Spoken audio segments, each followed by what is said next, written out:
Witeka Mana Abrahamu, Mana Isaka, Mana Israeli, se umwami wacu Yesu Kristo, turakomeje kwimbira umwami, tukwereka ubugingo bwacu, tukwereka ubugingo bw'abakwizera bose, kugira ngo umwami kangura itoro ryawe muri iki gihe turimo, kugira ngo umwami tube maso, dushake mu maso hawe, kuko ibyo wavuze byose mu ijambo ryawe tubirimo.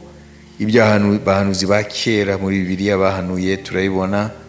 Reka mwami umwuka wawe wera adukangure, dufatanye nawe mu bise byo kwinginga, kugira ngo umwami ukize benshi bashoboka. Kangure mbere na mbere mu nzu yawe asinziriye, abaguye babyuke, abapfuye mu mwuka bongere bazuke mu izina rya Yesu.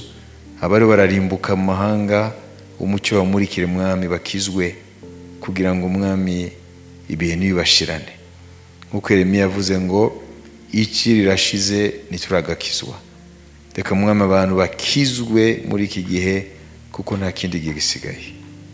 Turasenze rero twifatanya n'umwuka wera, twinginga ngo ukangure mu nzu yawe, wohereze n'umucyo wawe mu isi, wahagurutse abasaruzi mu bisarurwa byawe, kuko imirimo ireze, ibisarurwa ni byinshi ariko abasaruzi ni bake. Mu izina rya Yesu Kristo, wewe mugenga w'ibihe n'imyanya, kangure itoro ryawe, kangure abitwa ko bakwizeye, kugira ngo bamenye ko ibihe bitoroshye, bamenye ko ibihe atari ibihe bisanzwe, bamenye ko ubwami bw'Imana buri hafi guhishurwa, nk'uko ibyanditswe byera byabivuze. Mu izina rya Yesu Kristo tunasengera mwami na Yerusalemu, umurwa watoranije mu mirwa yose yo ku isi, utoranya Yerusalemu ngo wayishize hagati y'isi. Ni kuvuga muri Ezekiel 5:5, hariya Yerusalemu niwe washimye gushiraho izina ryawe, niwe washimye ko ingoro yo mu isi yubakwa. Uriya murwa wa Dawidi ari umurwa w'umwami, warawisemo Uwiteka. Niyo mpamvu turi muri abo barinzi washize ku nkike za Yerusalemu, kugira ngo bakwibutse ijoro n'amanywa umwami, kugira ngo wongere kandi umwami ugaruke Yerusalemu, wongere umwami ubature umurwa wera, kugira ngo wongere uwuzuze mu bwiza bwawe. Ko turazi mu byanditswe byera ko kubaturwa kwa Yerusalemu niko kubaturwa ku isi yose. Tunasengera n'amahanga nayo ari mu bihe bikomeye.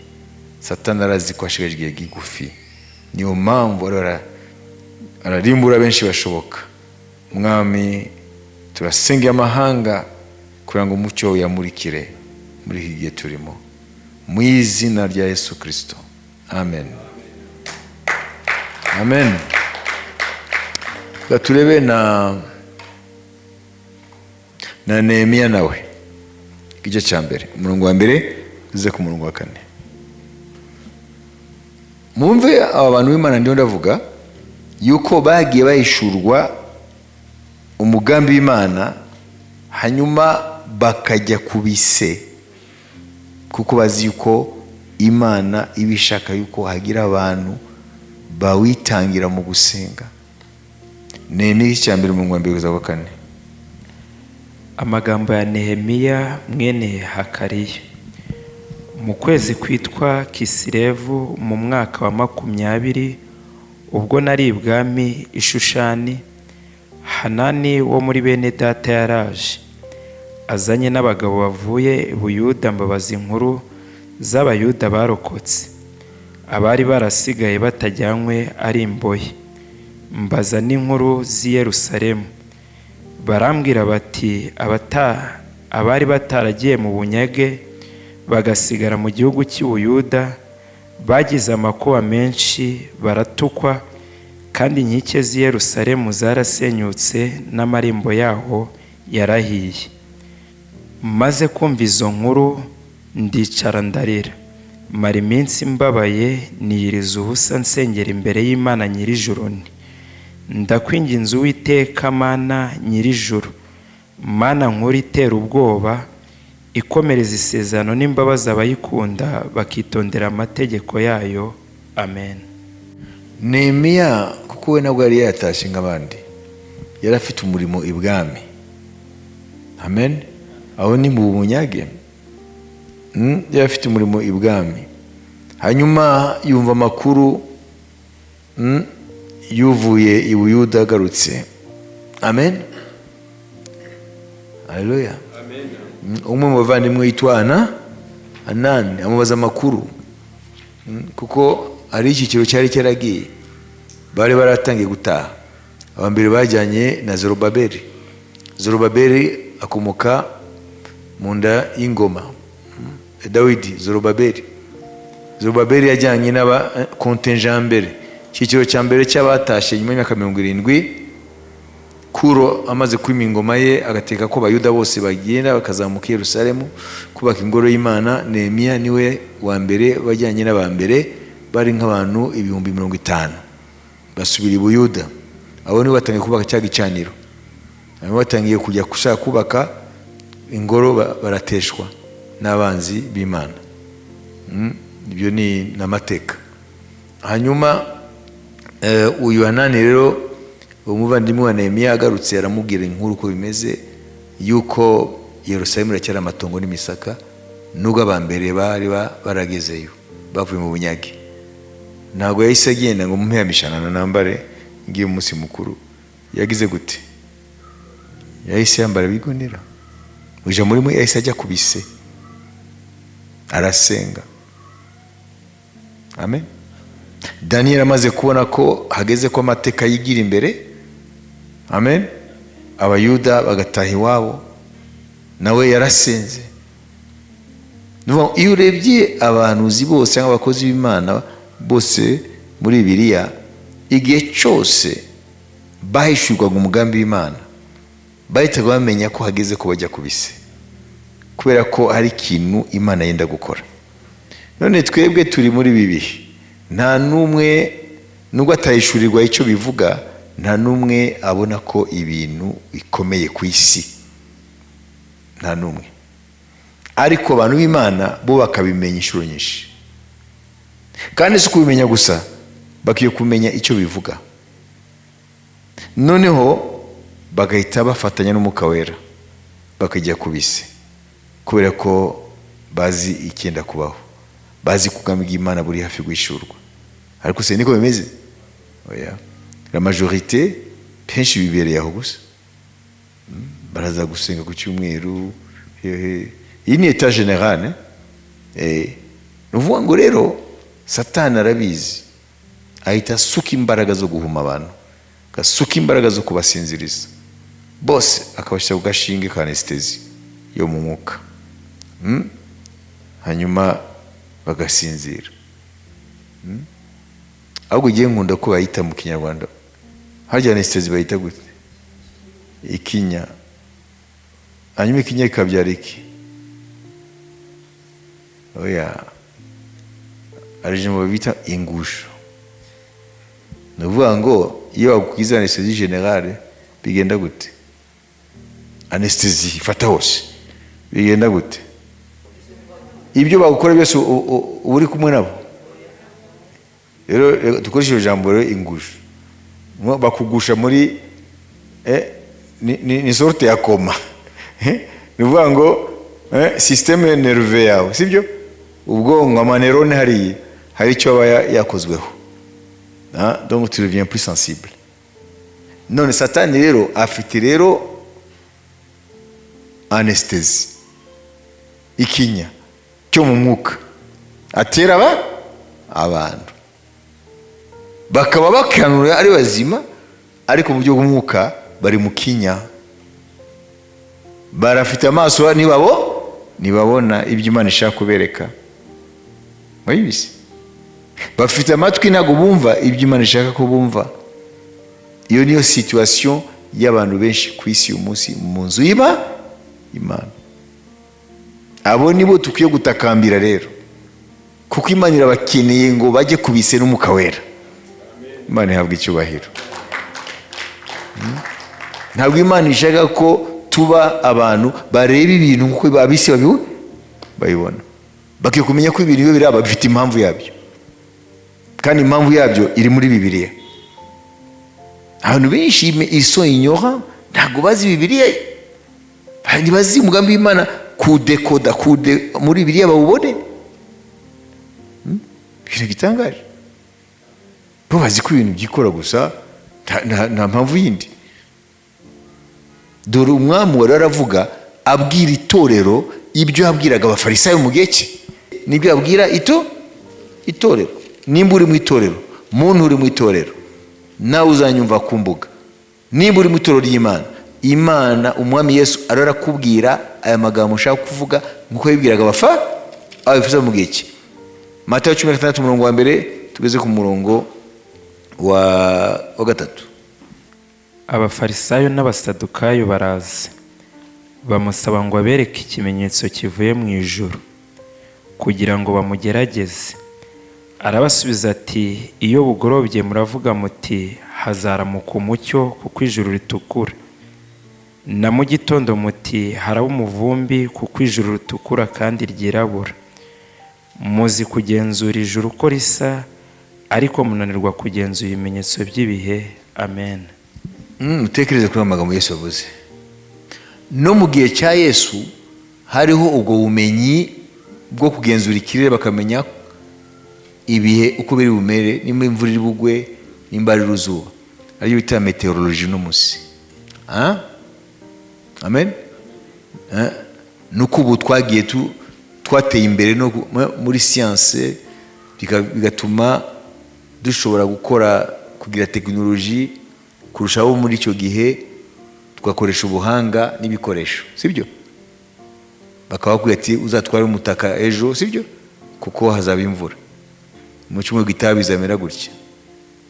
Kuko dufite ubushobozi burenze bwabo, ariko nabo bari bafite uburyo bwabo kugenzura ikirere, bakamenya ko ejo hazamera gute, hazaba ubushuhe, hazaba imvura. Amen. Meteorology niko bayita, meteorology. Amen. Haleluya. Murabumva? Iyo science ya meteorology cyangwa weather forecasting, kumenya ibihe mbere y'igihe, weather forecasting, meteorology ni science n'ubumenyi bwo kumenya uko ikirere kizaba kimeze mu mwanya uri imbere cyangwa mu minsi iri imbere.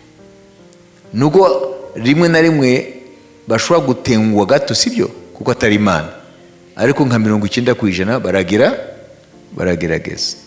None rero iyi meteorology, weather forecasting cyangwa meteorology, yo yari hari no mu gihe cya Yesu. Nuko uno munsi yari improvinze kubera development ya science.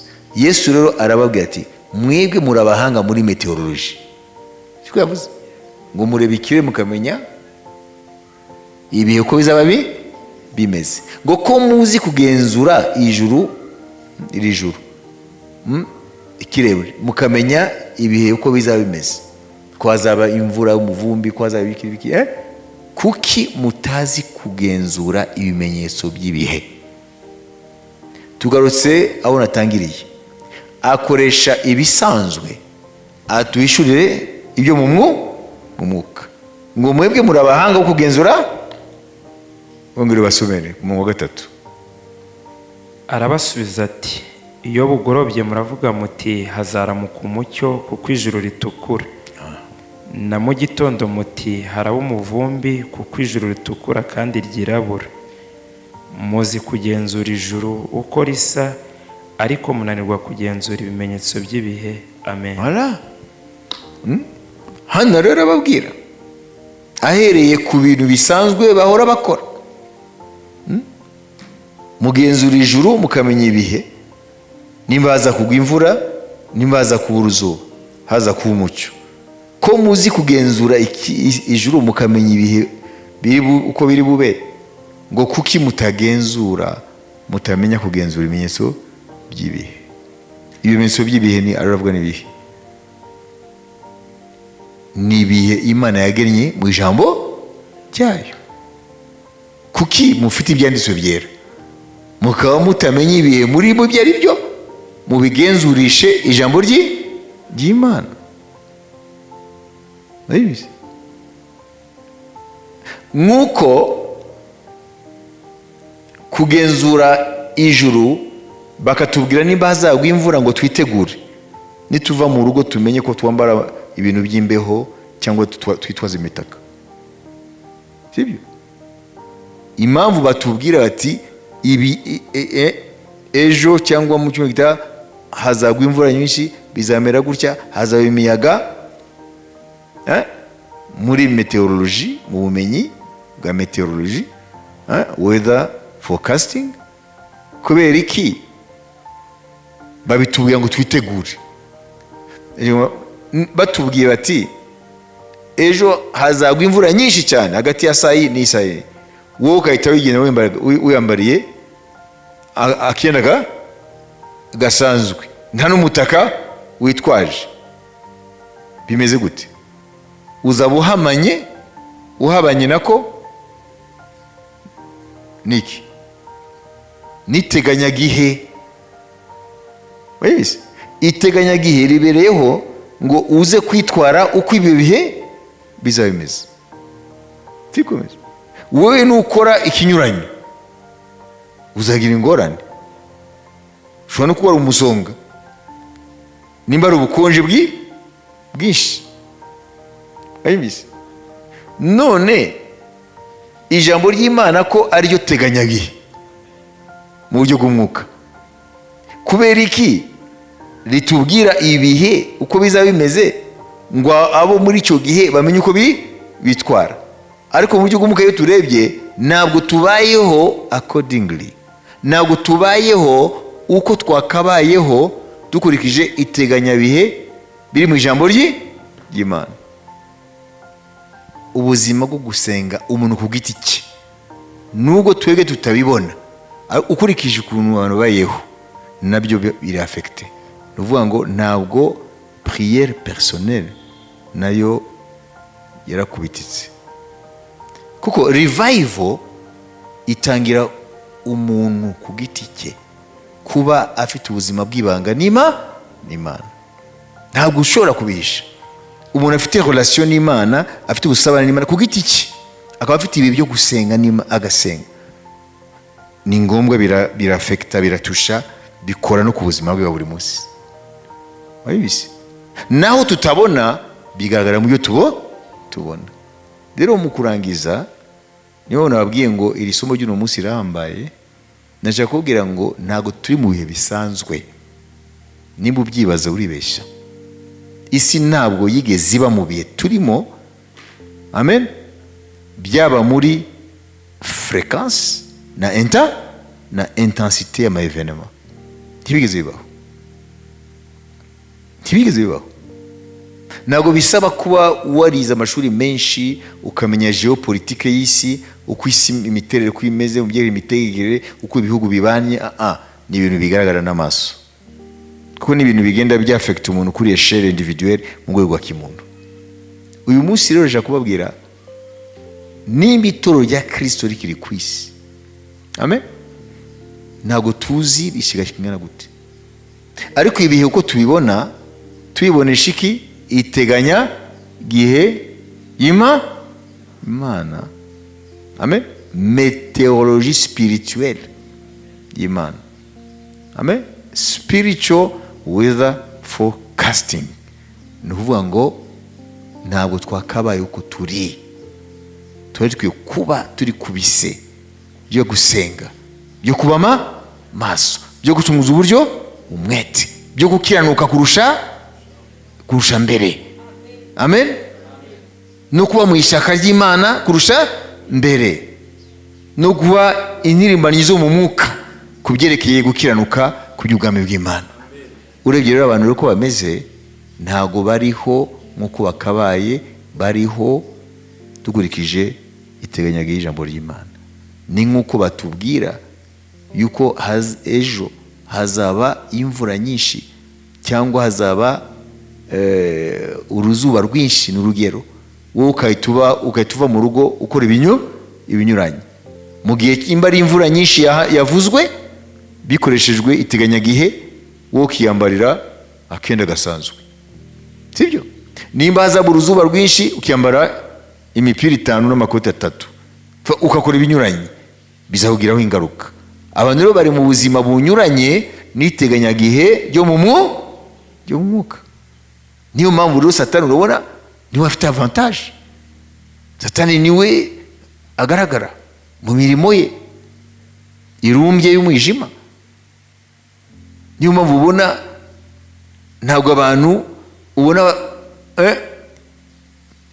basa naho ubuzima bwabo bari babushira ku murongo nk'uko Imana ishaka, kuko abantu bari mu kinya cyo mu buryo bw'umwuka, wagira ngo ibintu ntabwo biriho birahinduka kandi biratangaje. Iyo ukurikiye ibinyamakuru byose byo kwisi byose, iyo mvuze byose bikomeye bizwi, CNN y'Abanyamerika, Fox News y'Abanyamerika, France 24 y'Abafaransa, TV5 y'Abafaransa, n'ibindi byose, n'ibyo mu Budage, n'ibya n'ibyo mu Bushinwa, n'ibyo mu Rusiya, ibinyamakuru byose bihuriye ku kintu kimwe, ngo il y a une accélération jamais vue auparavant par rapport aux événements mondiaux. Ngo ibiro biraba kwisi, biro biravuduka kurusha ikindi gihe cyose. Ngo les événements s'accélèrent. Argose abantu b'Imana bameze bate? Wagira ngo ntibahari ku by'ubwami bw'Imana. Bayibishi nuko ntafite umwanya nari gufata CNN nkabumvisha gace, ngafata France 24, ngafata TV5, ngafata TV5 Monde, ngafata ibinyamakuru y'Uburusiya, byose biravuga ati turiho turaba mu bihe bitigeze kubaho. Ariko se itoro ririhe? Rirakora iki? Qu'est-ce qu'on fait? Turakora iki? Umuntu ku buzima bw'igiti cye mu rwego rw'itorero byarazambye, ndavuga n'umuntu wo ku giti cye ntabyo byarazambye. Umuntu ashaka kuba sincere mukaganira nawe gutya, uravuga ati karabaye. Ntabwo abantu babayeho uko Yesu ashaka ko babaho,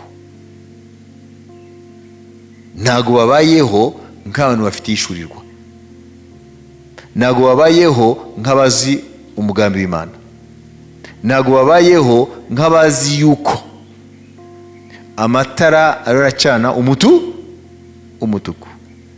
Ntabyo babona. Hari ikinya, ab'isi bose n'abarenganya, nta tabaza bafite. Ariko twe dufite itabaza, ngo ijambo ry'Imana ryahanuwe muri Bibiliya ngo ni itabaza rikesha ijoro rimurika mu mwijima, kugeza aho inyenyeri mu turuturi zabandura mu mitima yacu, bagwishurwa kwa Yesu gutwara umugeni. Ariko iyo tabaza bejina cyarazimye kera, cyarazimye completely. Kandi nimuzabirebere ama Sundays, nimuzabirebere le dimanche, nimuzabirebere ku cyumweru. Iriya ntabwo ari ishusho ya nyayo, kuriya n'umuhango. Kuko mu gihe cya Yesaya ntibigeze bareka materaniro. Dusoze kuri Yesaya igihe cya mbere twumva ukuntu byari bimeze. Soma Yesaya igihe cya mbere. Mu gihe cya Yesaya bari muri apostazi, bari mu bitotsi, ariko amateraniro yo ku cyumweru ari no kuri Sabato arimbanisha. Niko turi uyu munsi. Amen. Yesaya igice cya mbere, abantu bibereye mu mihango n'imigenzo gusa yo gusenga, ariko mu buryo bw'umwuka byarakamye, byarasinziriye. Dusomere igice cya mbere umurongo wa mbere. Amen. Usome ugeze ku murongo wa 4 kubera umwanya ari muto, ariko wowe uze gukomeza ugere ku murongo wa 20. Ibyo Yesaya mwene Amosi yeretswe ku ngoma ya Uziya no ku ya Yotamu no ku ya Ahazi no ku ya Hezekiya abami b'Abayuda. Ibyo yerekwaga ku Bayuda no ku Yerusalemu nibi: umva wajuriwe, tega amatwi nawe wasiwe, kuko Uwiteka avuga ati, nonkeje abana banjye ndabarera, ariko barangomera. Inka imenya nyirayo, n'indogobe imenya urugo rwa shebuja, ariko Abisirayeli bo ntibazi ubwoko bwanjye. Inka imenya nyirayo, n'indogobe imenya urugo rwa shebuja, Abisirayeli bo ntibazi ubwoko, Abisirayeli bo ntibabizi, ubwoko bwanjye ntibubyitaho. Dore wa bwoko we bukora ibyaha, abantu buzuwemo no gukiranirwa, urubyaro rw'inkozi z'ibibi. Abana bonona baretse Uwiteka, basuzuguye Uwera wa Isirayeli, baramuhararuka basubira inyuma. Amen. Ni iki gitumye mushaka kugumya gukubitwa muzira gukabya ubugome?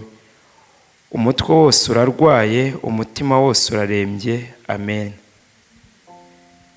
Uhereye mu bworo bw'ikirenge ukageza mu mutwe nta hazima, ahubwo ni inguma, ni imibyimba, ni ibisebe binuka, bitigeze gukandwa cyangwa gupfukwa, nta nubwo byabobejwe n'amavuta. Amen. Iyo muza kunshengerera, ninde uba wababwiye ko muza kundibatira urugo? Nimukongere kuntura amaturo atagira umumaro. Imibavu ni ikizira kuri njye, imboneko z'amezi n'amasabato no guteranya amateraniro ndabirambiwe. Ibyaha bivanze no guterana kwera bikurweho. Amen. Ese guterana, murumva rero, ntabwo ushobora kureba ubuzima bw'Imana mu bantu ku cyumweru. Oya, uzaba wibeshya cyane, kubera yuko n'aba Bayuda mu gihe cya Yesaya amateraniro yararimanije, ariko Imana iravuga ngo irayazinuzwe. Iyo bazamuye amaboko, ibimama maso bikabatera umugongo. Niyo situation turimo, niyo bihe turimo. Abizi rero dusoje tuvuga duti ibyaremwe biri kubise, Umwuka Wera ari kubise, n'abakristu bazima bakabaye bari kubise, kubw'ubwami bw'Imana bwenda gwishurwa. Amen. Jesus is coming very soon. Le Seigneur Jésus revient bientôt. Mwami Bwana yu karibu. Kadusenge. Uwiteka, turagushima uyu munsi waduhaye muri iri shuri ryo kwizera, twiyiriza dusenga dushaka mu maso hawe. Ubwacu Mwami udukangure, tujye kubise hamwe n'Umwuka Wera n'ibyaremwe byose, kuko ubwami bwawe buri hafi gwishurwa. Ibihe birabyerekana, keretse benshi badafite amaso yo kureba mu mwuka. Icyo twisengeye, dusengeye n'abandi abo bose bitwa ko bakwizeye. Mwami ubagenderere, ubakangure, nitumere nk'Abafarisayo n'Abasadukayo mu gihe cyawe Mwami, wabwiye ayo magambo ababaje ngo bazi kugenzura ijuru, bakamenya ibihe, nimba hazagwa imvura, nimba hazagwa uruzuba, ariko ngo ntabwo bazi kugenzura ibimenyetso by'ibihe.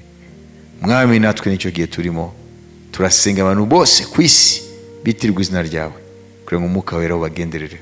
Mwese ku giti cye umukangure, ahumuke, amenye ibihe aho bigeze mu buryo bw'umwuka, kandi abashe kurwana intambara n'Umwuka Wera, abashe kwinjira mu bihe by'ibise byo kwinginga no gutakamba, kugira ngo Imana igire icyo ikora kuri abo bari kure yayo no kuri abo bari mu nzu yayo ariko basinziriye, batabaho nk'uko iteganya bihe y'Imana ariyo jambo ryayo ribivuga. Impamvu ijambo wariduhaye Mwami, ngo wariduhaye kugira ngo ritumurikire tumenye ibihe mu buryo bw'umwuka, tubashe kwitegura, tubashe kubaho nk'uko ubushake bwawe ushaka mu gihe cyacu. Mu izina rya Yesu, imbaraga z'ikuzimu, imbaraga z'umwijima Satani arasuka mu itorero zitsindwe mu izina rya Yesu Kristo. Abafashwe mpiri nazo barekurwe mu izina rya Yesu, bave mwami mu bitotsi, bave mu bapfuye, Kristo yongera bamurikire. Nkuko bavuga ngo kanguka wowe usinzira mu bapfuye, Kristo akumurikire mu izina rya Yesu. Amen. Amen. Iyo birivuga ngo kanguka wowe usinzire mu bapfuye, Kristo akumurikire, ntabwo ari bariya bari ku marimbi. Ni abantu bazima mu buryo bw'umubiri, ariko mu buryo bw'umwuka babona ko basinzire mu bapfuye. Ni mu buryo bw'umwuka barapfuye. Kuko Bibiliya ivuga gusinzira, hariho gusinzira gusanzwe ku mariri yacu, hari no gusinzira ariyo imvugo izwi ni ugupfa. Abapfuye Imana ivuga ko basinziriye. Ari rero ngo kanguka wowe usinzire mu bapfuye, Kristo akumurikire, ni ukuvuga ngo ni abantu bitwa ko ari bazima kandi Imana ikabona ko bapfuye. Iyo umuntu yamaze gutakaza ubusabane n'Imana, adakangutse, atariho araba ku rugamba n'Umwuka Wera, uwo rero ari mu basinzire mu bapfuye, kuko abayeho nk'abatazi Imana. Kandi abatazi Imana ngo barapfuye kandi bitwa ko ari bazima. Amen. Turimo ni ibihe biri very dangerous, ni ibihe bikomeye, ni ibihe bidasanzwe. Abantu bakwiye kubimenya kugira ngo babashe, hamwe n'imirimo bafite, hamwe n'inshingano bafite, ariko mu buryo bw'umwuka babe maso, bakanguke, barwane intambara n'Umwuka Wera. Umwuka Wera ari kubise, bajye kubise, babe mu bantu bari hafi y'Imana mu gusenga, ijambo ry'Imana rijye kure yabo. Haleluya. Barihozeho umutima ijoro n'amanywa. Turashima Imana rero, namwe mwakoze umurimo w'Imana mu nzu y'Imana, Imana ibahe umugisha, ubwo naho mu kanya. Amen.